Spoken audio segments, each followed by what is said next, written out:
Alors la team, aujourd'hui j'ai fait une énorme connerie, je regrette, j'ai allumé BFM TV 5 minutes. Alors BFM TV c'est extraordinaire. BFM TV, t'as plus de faits réels dans le dernier Independence Day que sur BFM TV. Ces gens-là sont des putains buzz. C'est-à-dire que ils te font tourner en boucle des vidéos de la promenade des Anglais comme ça, en boucle toute la journée ils ont que ça. Ah, la promenade des Anglais, puis sinon, ah ben la promenade des Anglais, ah ben les Anglais sur la promenade. Des mecs sous des draps, et là, il croise un gamin, il interviewe. Bonjour petit, ça va? Brushing premier de la classe. Alors, c'est ton papa, c'est ta maman qui est sous les draps? Ils sont odieux. C'est-à-dire, c'est pas BFM TV, c'est Bitch FM TV. J'ai entendu aussi que François avait décidé, il a dit maintenant il faut arrêter, oui, les terroristes sont très méchants, j'ai une idée, on va intensifier les bombardements en Syrie. Alors lui, c'est un humoriste. Lui, c'est-à-dire que lui, c'est le somme. Il n'y a pas mieux, il n'y a pas plus humoriste que lui. C'est un véritable génie, ce mec. C'est-à-dire que le mec, tu presses son cerveau, tu le mets dans un verre avec des glaçons, tu mets une rondelle de citron, tu fais un nectar de conneries. Le mec est absolument génial. Intensifier les bombardements en Syrie. C'est vrai que tuer des civils, c'est vachement utile, ça va. Alors là, bravo. Alors là, moi j'ai envie de dire plan d'urgence, te greffer un cerveau. Voilà ce que j'ai envie de te dire. Ça, c'est vraiment l'état d'urgence. C'est-à-dire que si tu veux, c'est aussi débile que de dire tiens, j'aimerais bien arrêter un dealer de la Castellane. Ok, j'ai une idée. Si on faisait sauter la Castellane, voilà. Ça a marché, non. Il s'est enfui, mais par contre, il y a une mamie dans un arbre avec un slip sur la tête. Il tue 200 personnes et il a arrêté des gueux. Alors félicitations, bravo. Ensuite, à Nice, alors je comprends pas. On nous dit qu'on veut effacer les enregistrements des 24 heures de ce qui s'est passé pour pas que ça tombe dans le domaine public et que ça fasse le buzz. Vous avez Internet chez vous? Vous avez que le Minitel au gouvernement? Parce que je comprends pas, parce que les vidéos, elles tournaient la nuit même sur Snapchat, des ordures s'en servaient pour faire le buzz. Sur BFM TV, toute la journée, elles ont tourné et vous nous sortez que vous voulez pas que... Vous nous prenez un petit peu pour des cons, quand même. Non, mais juste un petit peu. En plus, il y a un truc que je comprends pas. Toi, tu pisses près d'un arbre, sur la promenade des Anglais, ils te filment, ils t'envoient la vidéo à la maison avec ton amende de 68 € pour avoir pissé près d'un arbre. Au passage, 68 €, qu'est-ce que ça veut dire? Tu crois que je pisse du champagne Moët et Chandon? 68 € parce que j'ai pissé? Et là, j'entends quoi? J'entends que Daesh balance une vidéo où ils disent qu'ils veulent attaquer Marseille. J'ai envie de te dire non, parce que si tu veux, t'as pas compris qu'à Marseille, si on veut, il y a plus d'armes qu'en Syrie. Attention Marseille, les gars. Je veux dire, tu téléphones à un collègue, tu peux avoir un tank à l'affaire. Tu vois le truc? Ici, si on veut, c'est plus bas la vie. Là, tu vas venir sur le Vieux-Port, même les mamies, elles vont te mettre un coup de transat. Et respect à toutes les villes qui se sont défendues, on devrait tous faire pareil. Marseille, c'est la ville la plus mixte par excellence. Tu vas dans l'immeuble à ma mère, c'est les Nations Unies, il y a de tout. Il y a même des religions que je savais même pas qu'elles existaient. Et tu traites les gens de mécréants, les musulmans sont les premières victimes. Les musulmans à Marseille, tu vas leur faire la leçon, mais il y a plus de mosquées que de McDo à Marseille.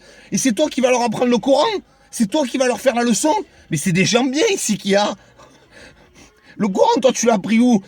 Avec Adibou, là, le logiciel sur ton ordinateur, et tu vas donner des leçons. En plus, ce que vous comprenez pas, les mecs qui font des attentats, là, vous êtes tous les larbins, vous êtes les larbins de l'État islamique, parce que ces gens-là vous prennent pour des cons.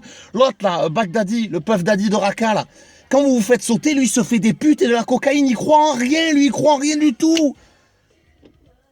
Alors, votre profil, on le connaît. C'est sûr que quand vous étiez à l'école, moi, je suis persuadé, vous étiez le genre de mec à se faire gifler pour des BN. Niveau meuf, ça devait pas trop aller, parce que vu les gueules que vous avez, c'est-à-dire qu'à côté, Ribéry, il peut bosser pour Hugo Boss, et au travail, vous êtes des bons à rien. Même le chômage, ils vous prendraient pas, même le chômage, ils vous recruteraient pas. Alors les mecs, ils ont décidé, comme ils marronnent, ils ont une vie de merde, ils ont décidé, oh, on va se radicaliser. Alors le mec, la veille, il niquait des sacs de viande en booster, et là, ça y est, maintenant il est pieux. La veille, c'était un connard, maintenant il est pieux. Hein, sauf que le mec, dans la même phrase, tous les jours, il te dit, Inch'Allah, fils de pute, mais il est pieux. Alors je vais vous expliquer un truc, les mecs, parce que vous insultez les musulmans, et moi ça me rend fou, ça me rend fou.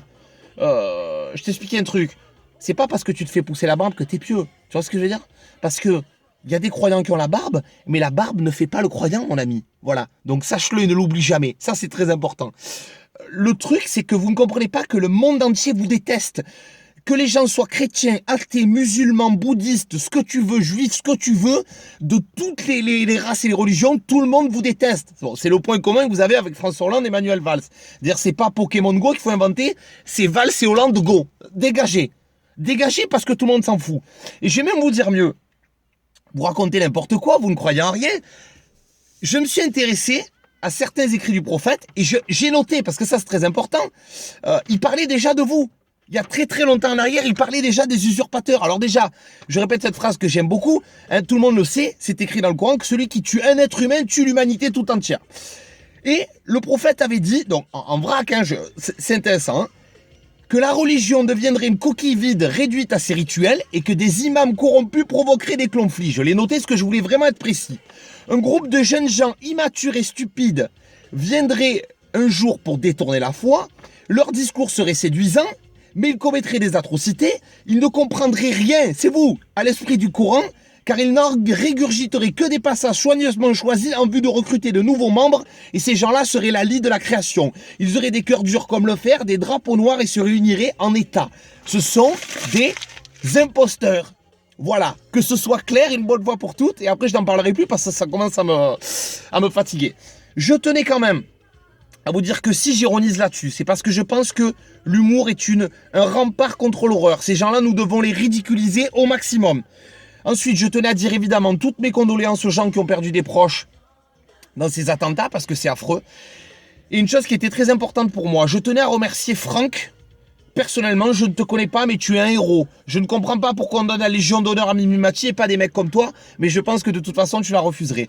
Donc, si vous ne connaissez pas Franck, renseignez-vous sur Internet. C'est le monsieur qui a jeté son scooter sous les roues du camion et qui a permis de sauver de nombreuses personnes et qui aurait donné sa vie pour sauver les autres. Donc là, franchement, mais respect total, mec. Vous êtes un héros et j'espère que tout le monde, il devrait avoir des affiches de vous partout. Il faut qu'il y ait de plus en plus de gens comme ça, de gens qui se battent pour les autres. Il faut qu'on soit soudés là.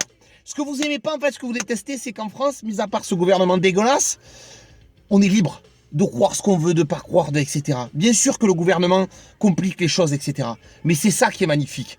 Ce droit de pouvoir faire une soirée avec ses amis musulmans, ses amis chrétiens, ses amis athées, ses amis ce que tu veux, et d'emmerder le monde entier. Et c'est pour ça que ce pays est merveilleux. Et j'aimerais qu'on continue à le sauvegarder. Mais le problème, c'est qu'en ce moment, on est pris en sandwich entre ces fous furieux et ce gouvernement d'ordure là.